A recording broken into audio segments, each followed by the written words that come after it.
Yan, hello guys, good afternoon to everyone, good evening, good morning kung nasaan man kayo. Another vlog that I'm going to share with you. Nandito kami sa San Andres and meetingin actually kami ng ano dito, ng lupa kasi they have meron pa silang mga cheap prices ng lupa dito and gusto ko i-share sa inyo yung experience namin dito sa pagpunta namin. So ito guys yung kanilang munisipyo. Yan, we are here at San Andres, Quezon. Yan. Yan. So sige guys, mamaya pakita ko pa sa inyo yung aming pupuntahan. Samahan nyo kami guys ha. See you guys later. Guys, we are still here at San Andres at yung mga kasama ng sariwang isda na binibenta doon. Kasi kanina nakabili kami ng sariwang harvest na alimasag sa dagat. So ngayon doon ay fish. Tingnan natin kung anong tsura ng fish doon.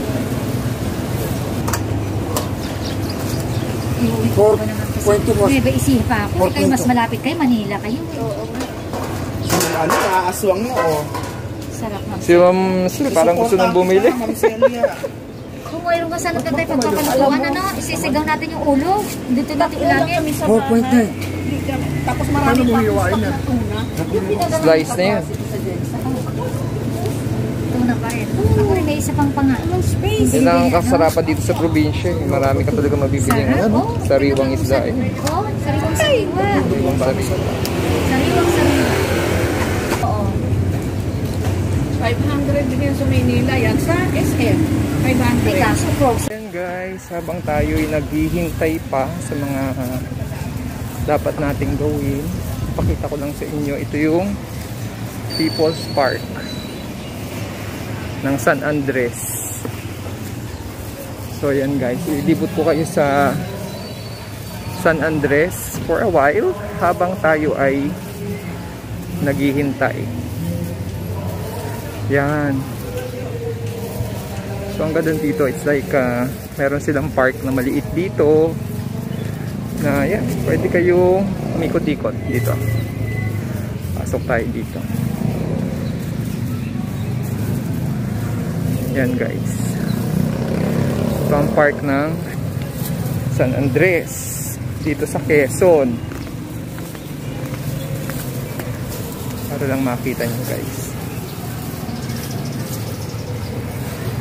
So yan, ito ang People's Park, yan, of San Andres here in Quezon.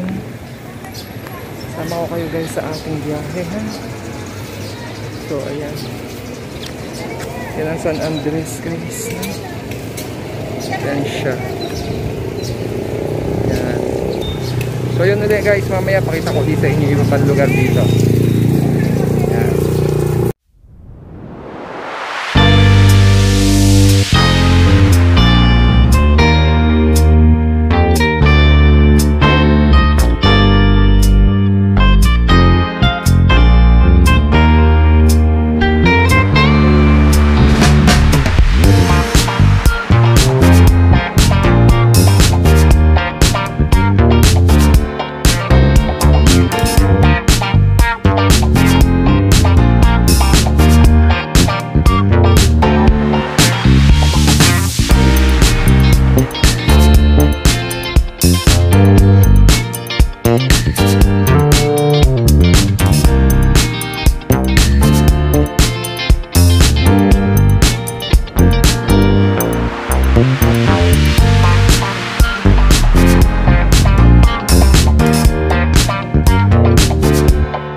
Guys, we have seen the lot. Ito na, pakita ko sa inyo. Kanto po isa dito sa may Jimelina, papunta dito yung conference na 1.3 po hectares. So ito pala yung 1.3. May signal ng cellphone Dito po. Dito. Tapos anong daan? Yun ang padagat na. Dagat ng Tayabas ba yun? Sir, doon po sa may kanto ng Jubilina ngayon. Tapos sa may kanto din po. Maganda kasi to, pero maganda kasi ano to, flat land. Parang interesado pa ako dito. Oo. Ito po sir yung pinakita ko dito yung una na 1.3. Okay. Ito 1.3. Okay ako dito. Parang 64 po. So ito guys, malapit daw sa Sakya, sa beach, around 5 minutes papunta doon. So yan, meeting possible lot no dito sa Quezon. So this is located in San Andres. Yan, gusto ko lang i-share sa inyo adventure namin dito guys. Yan. Yan.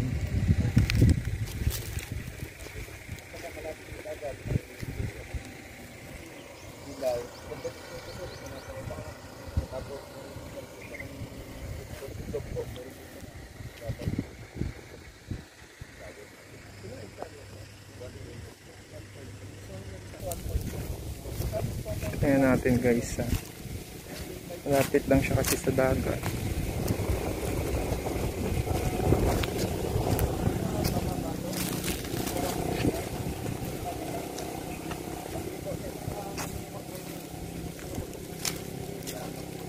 Kung may makita pa kayo, tapos yun sa 1.7 ay yun po ay... So ito yung dagat na malapit dito guys. So i-develop daw to soon into a fish port. Kaya natin yung lugar.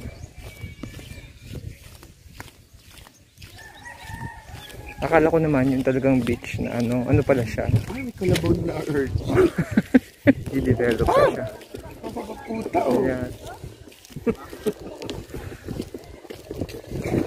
May kambing. So soon it will be developed into a fish port, no? Kaya maganda yung site na yon. May karugtong din na ilog to. May karugtong na ilog tapos palabas na ganun sa dagat yung tubig. Ilog talaga yan. Kaya pala maganda siya. Paliguan doon. Okay, doon sa area na yun pwede paliguan. Ayun, oo. Ito ilog yan. At saka dito sir, malapit na dito yung mga beach front na Bakawan eh. Oo nga, Bakawan na yun. Uy, ang sarap ng kalabaw. Enjoy na enjoy yung dalawa. Yan, so we'll check another area guys. Tingnan natin.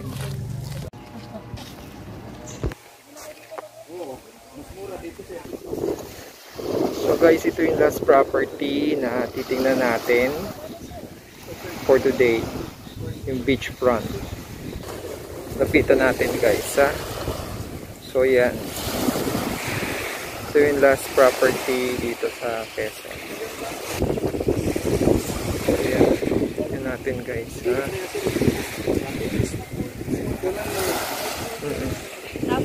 Hi guys, just want to share with you a clip here in the beach of San Andres.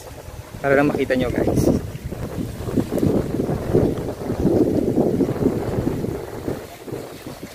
Lakad lang tayo guys. Yan na. Pakita ko lang sa inyo yung ganda ng San Andres, Quezon. Yan siya. Yan. So isa to sa mga ano rin, no, pwedeng getaways na puntahan ninyo if you are planning to have some trip or vacation. So tingnan niyo yung ano niya. Hindi kasing ganda ng mga ibang beach of course sa Visayas, no? But good enough. This is around only around 7 hours to 8 hours from Manila. We'll be going here. May land lang. Hindi nyo kailangan sumakay ng barko. So isa to sa mga destinations na pwede nyo puntahan. So kami, we are just here for scouting lang kami, no, ang possible property or lot na pwedeng mabili dito. We have to explore na rin the beauty of San Andres, Quezon. So may dagat at maraming mga farmlands, no, na pwede nyong puntahan. So yan guys, maganda siya, refreshing. So isa sa mga pwede nyong puntahan din, no, if you are looking for a possible site for vacation. Yan. Yan guys, dagat. Ganda yung lugar dito. Hindi ganun kaputi yung sands niya, no? Pero okay na rin.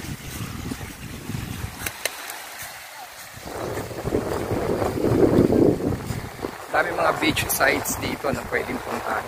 Actually, yung buong area, no, kung titignan mo yung mga gilid-gilid niya, puro talaga na siya dagat. Kaya magandang pwedeng gawing bakasyonan din dito. And medyo affordable pa yung property kung bibili. And also yung mga accommodations naman dito, mas mura din. Sabi nila during Holy Week, mas marami rin taong nagpupunta dito. Ayan guys. So this is just a short video. Just want to share with you guys. Kasi ito hindi ko rin to alam before pero ngayon alaman ko na may tinatagong ganda rin pala ang San Andres, Quezon. So yan lang guys. Okay. Ayun lang guys, sinama ko lang kayo sa aming pagpunta dito sa Quezon. So I hope you enjoyed watching. Please do not forget to like and subscribe. And watch out for more of our videos. Thank you so much. Bye-bye.